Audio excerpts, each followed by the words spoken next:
Hey, Pastor Mike. Well, you said no questions too stupid, so here we go. Okay, let's get it. I think about heaven and the New Jerusalem, and you talked about. I was listening to one of your series recently, and you said so. Basically, New Jerusalem is going to be like 1,400 miles cube, basically, or pyramid, something like that. Right, that's correct. Right, like half the country. Mm-hmm. So my question is, I got to thinking about that, and what about the rest of the earth?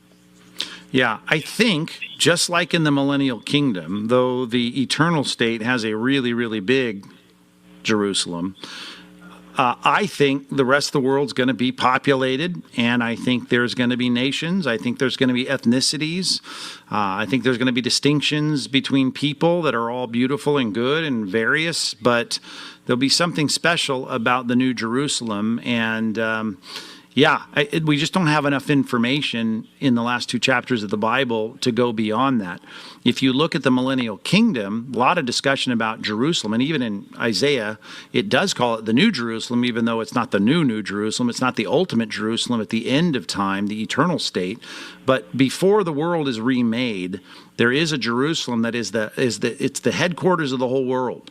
And it is there in the piece of land that we know of when we fly into Tel Aviv. But at the end of time, this particular city becomes described as a cube, and it's 1,400 miles cubed. And the reason I think that is because the Holy of Holies was described that way, as a cube. I mean, it was a cube-shaped room. So it's trying to be symbolic, at least in its dimensions, to show us that it is exactly where God's greatness dwells.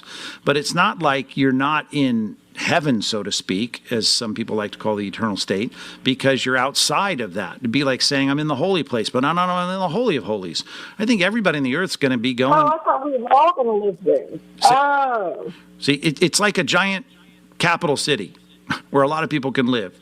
Oh. But I do think that's different. Okay. The rest of the earth, I believe, will be inhabited. But remember this. Here's the thing. When God remakes the new earth, I'm assuming it's the same size as the earth we have. I don't know, right? This could be bigger. It could be 3 times the size. It could be Saturn size. I don't know. But all I know is he remakes the world without any trace of sin. And then in the center of it is a place that's described that's 1,200, 13, maybe 1,400 miles squared in cubed, actually, high, as you put it.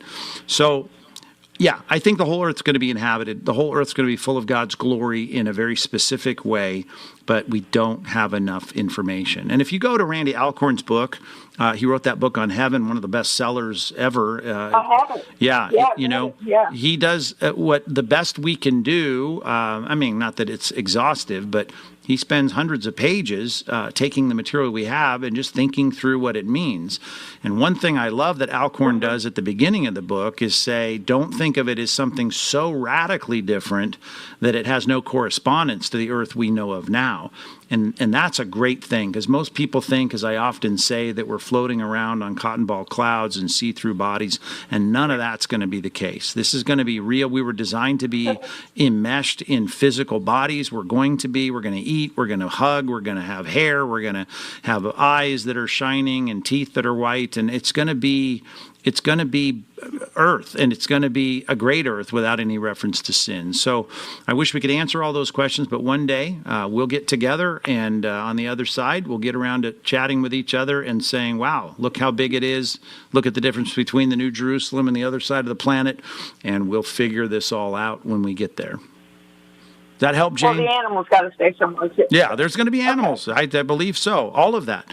And that's a good example of what Alcorn's trying to say. And I do think a lot of questions I get about the eternal state, I have to look at how God made the garden. And I got to say, okay, it's a city and not a garden. I get that. But the whole earth is filled with God's glory in the creation that he made. Different kinds of trees, different kinds of fruit, different kinds of plants, different kinds of animals, right? Different kinds of fish.